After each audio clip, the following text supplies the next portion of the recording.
church say? Amen. Amen. The love of God. In one of the verses, the song was saying, if we can take all the waters in the ocean to be ink and write the love of God, they say there's no scroll that can contain the whole writing the love of God. They say that scroll will stretch from sky to sky without finishing writing the love of God. Yes, the love of God. Thank you, Naomi, for that wonderful song. I would like to welcome you to our worship today. Thank you for coming. All those who have taken part from the morning, prayer band, Sabbath school, here, offertory prayer, introduction, my brother-in-law, thank you.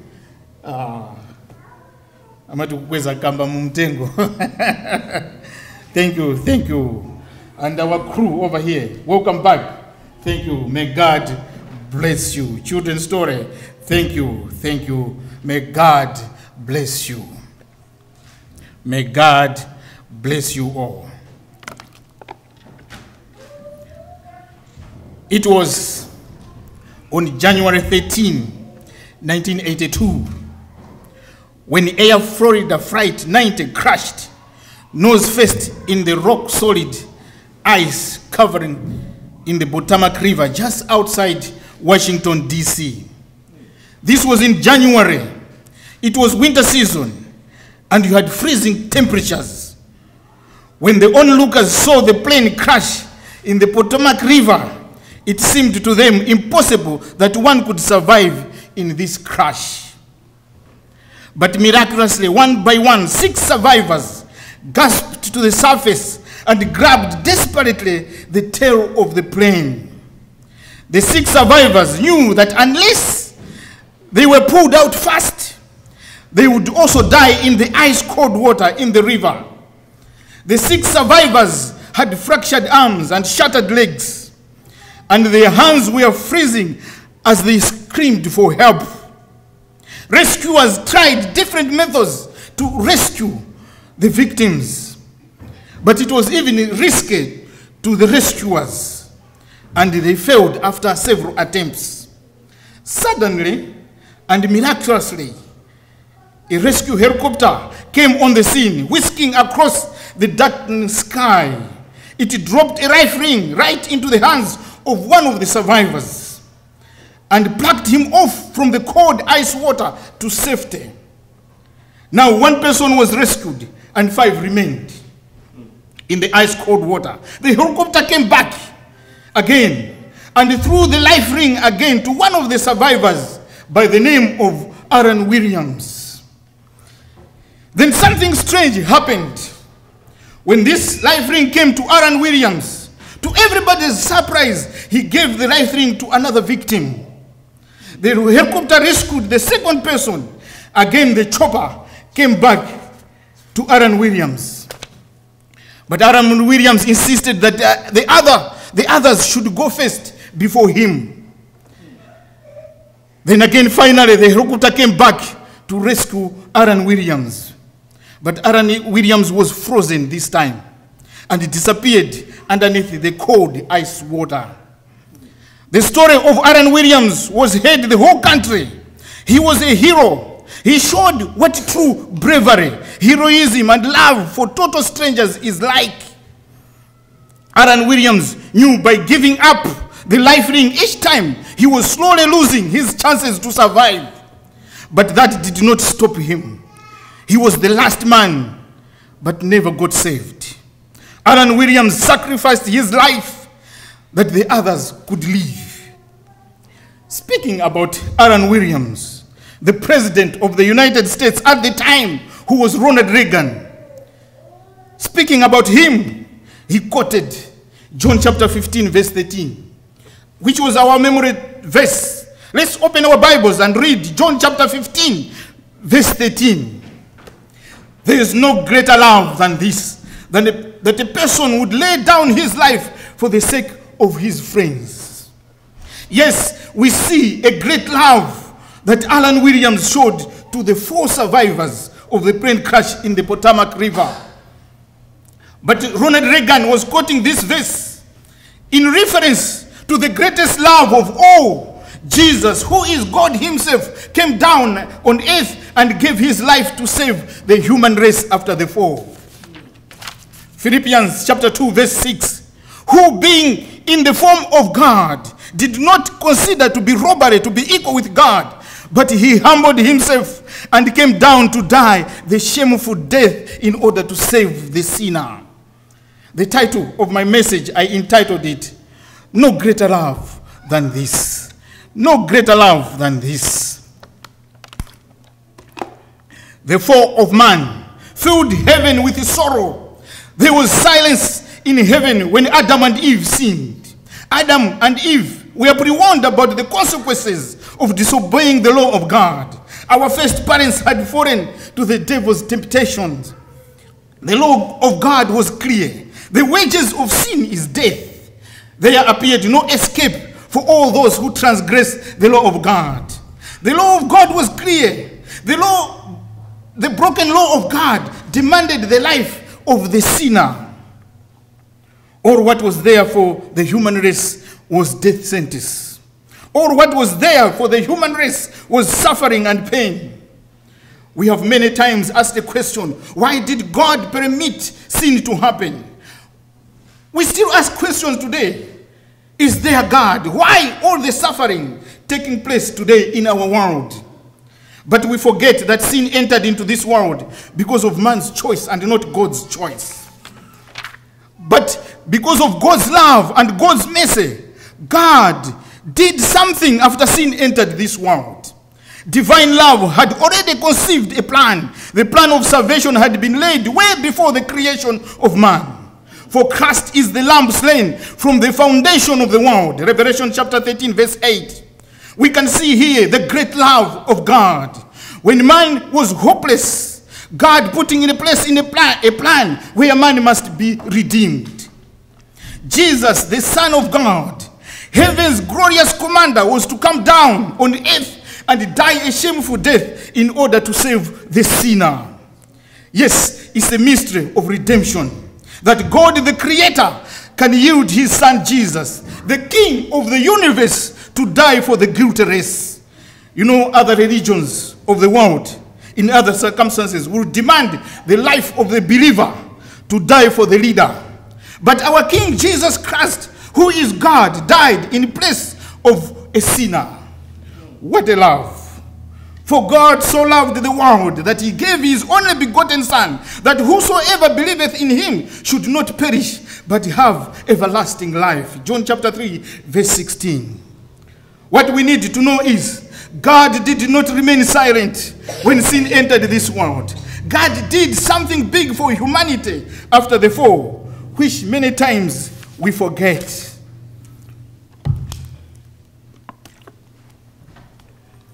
God provided us a solution for all the problems we face in this world because of sin. God gave us Jesus Christ from the beginning. You know what?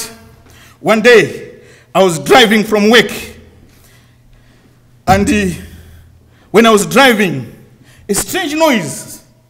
I heard a strange noise from the car. And I saw somebody behind me was giving me a signal. And I pulled over. And when I pulled over, I found that I had a flat tire.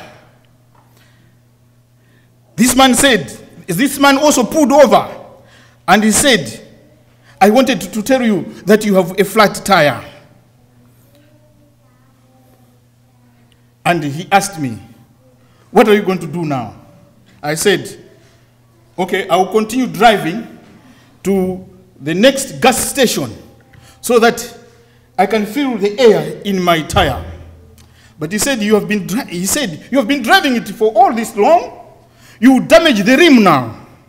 I said, okay, fine. I'll call the towing company so that we can tow this car to the nearest garage so that they can fix the flat tire for me. But this man said, but that will cost some money. And Then he asked me, do you have a spare tire in the car? I said, no. Since I bought this car 3 years ago, I've never seen a spare tire anywhere in the vehicle. This man said, no, this car should have a spare tire somewhere. He looked under the car. It was not there. He told me to open the boot. We opened the boot. I said, I've been there at the boot. I haven't seen a spare tire there. We opened it. It was not there. And there was a cover in the boot. He opened it. I said, I opened this before. There's no tire there. He opened it. Yes, there was no tire. But there was a handle at the boot, which you could untie it. So he started untying it. And he started untying it, untying it, untying it. When I looked under the car, underneath, I saw the tire dropping down. And I said, okay, this is the tire, but I don't have the tools so that we can fix the tire. And right there, under the bonnet there was a package. This package, when he opened it, all the tools were there. And he started fixing my car. Ladies and gentlemen, I said, wow. I didn't know that everything was there. He just started fixing it for me. And it didn't take time. And I had gone. I tried to give him some money, but he refused. Ladies and gentlemen, the solution for the problem I had with my car was within me, but I did not know. The manufacturers of the car had provided the spare tire right at the time when the vehicle was made. The spare tire was put in the vehicle in case one day there will be a flat tire. Ladies and gentlemen, divine love had already conceived the plan. The plan of salvation had been laid way before the creation of man. For Christ is the lamb slain from the foundation of the world. God has given us a package that shows us the love of God, which is the solution to the problems we face in this world because of sin.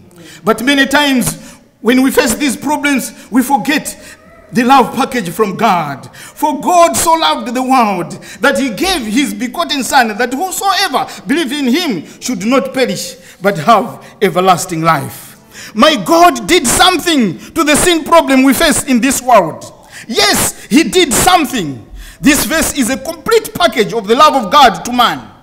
To show the love, the importance of this verse, which is the love of God. This verse, John chapter 3 verse 16, has been translated more than 1,000 major languages of the world. Even other languages which have the whole Bible, the translation of the whole Bible, they have this verse. Yes, this verse is a package. I suppose even if we did not have the whole Bible, if we had just this verse has everything it takes to take us to heaven. It's a complete package. For God so loved the world that he gave his begotten Son, that whosoever believes in him should not perish but have everlasting life. I want us to unpack this package, the love of God. Number one, we see the greatest love. For God so loved the world. The word love here is altogether inadequate to express the depth of the love as in the original Greek language, which the word they use is agape. I did not learn Greek, but I read about Greek. The word agape in Greek. Yes, I agree, because today we use this word love. Many times we say, I love chocolate. I love Symon. We say, I love you. But this is not the same with the love of God. The word love, what it means, as I know it, it is reciprocal. When it is fully effective. When I say, I love you, I expect you to say, I love you too. But agape in Greek is unconditional love. Loving everybody regardless. We love because we get something kind of a benefit from the one whom we love. We say, I love chocolate because we like what we get from chocolate. That is why we love it. But God's love embraces everybody. even those who reject it, as well as those who accept it. In fact, when I was in elementary school, I used to learn grammar. The word world here is used as a personal pronoun.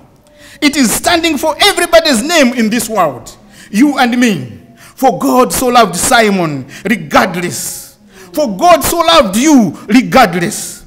God will still love even if he doesn't get a benefit or a response of I love you too. No one of the lost people can accuse God of not loving them. In the parable of the lost son, the father prepares a banquet for his son when he came back home after squandering all what he was given. That's why we have read about the love of God in the song. It's so great. Even if you write the love of God, you cannot finish it. I used to sing also in junior Sabbath school. The love of God is so high that you cannot go over it. It's so wide that you cannot go around it. It's so deep that you cannot go under it. Number 2, we see the greatest gift. Love goes with giving. God's love for the sinners led him to give his only son. He gave it all. God gave it all. The only son to die as a sacrifice for the salvation of the human race. It is the essence of love to sacrifice self for others, like Aaron Williams. There is no greater love than this, that a person would lay down his life for the sake of his friends. Number 3, greatest rescue. Whosoever believeth should not perish. Whosoever. On God's part, when they say whosoever, it's everybody. Nobody is left. Whosoever, God wants to save everybody. There is no one God refuses his benefit of saving grace. But whosoever on the part of people is not all. On the part of people is not everybody. Whosoever on the part of people, I see that it's only some people, because they have to respond to that love. I see also there's obedience in whosoever.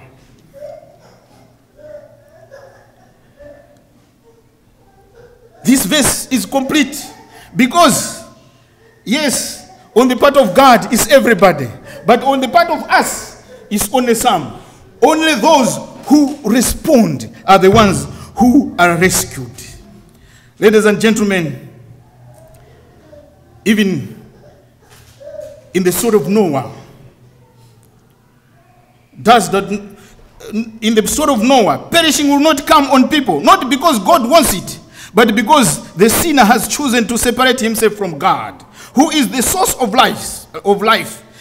Yes, it's complete. Number 4, the greatest life of all. God is promising us everlasting life. Life that is better than this life of sin. We are tired of suffering in this world. We are tired of crying. We are tired of hearing the diagnoses in the hospitals. God is promising us everlasting life. Life eternal, where there is no suffering, no pain, and no dying. Paul says, 1 Corinthians chapter 2, verse 9. But as it is written, eye has not seen, no ear has heard, neither have entered into the heart of man the things which God has prepared for those who love him. You know, Ellen White, in one of her early visions, they say she had a vision where she was in the courts of heaven surrounded by angels, where all was peace and gladness. But she says, no sooner than later, she woke up from that vision, and she was sad and bitter to wake up to the realities of this mortal life. Back to this world of sickness, back to this world of suffering. She was sad and bitter that she found herself back on this earth. She said, after I came out of the vision, everything changed. A gloom was spread over all that I saw. Oh, how dark this world looks to me, she says. Mind you, this was just a vision. You know, I remember not a long time ago in South Africa, a certain pastor claimed that he resurrected a dead man back to life. I have no problem with that. But ladies and gentlemen, when I die, the resurrection I want is when Jesus Christ comes and will resurrect me to everlasting life. Resurrecting me to eternal life. Life where there's no suffering, no pain. Not resurrecting me so that I can go to work every day. No. I want the resurrection whereby I go to eternal life. No more suffering. I thank God for Jesus.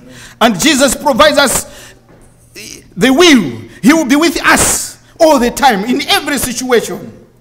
In the story of Nebuchadnezzar and the Hebrew boys, God saved them while they were inside the furnace, not outside the furnace. God will save us while we are in the furnace. You know what?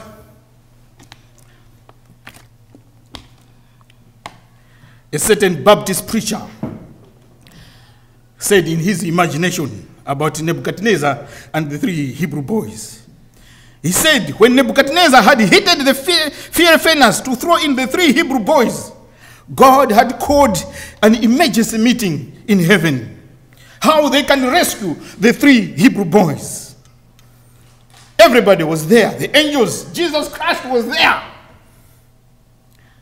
And God asked a volunteer to fly from heaven down to earth to the furnace to rescue the three Hebrew boys. And in his imagination, this preacher said, one angel volunteered.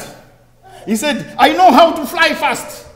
Before Nebuchadnezzar throws them in, I will take them. And God asked, how long will it take you to fly down to earth to rescue the three Hebrew boys? The angel said, it will take only 5 seconds. And God said, that's too late. Nebuchadnezzar has heated the furnace for 7 times. That's too late. Then the angel Gabriel came in. He says, I know how to fly fast. I have been in these missions before. I know.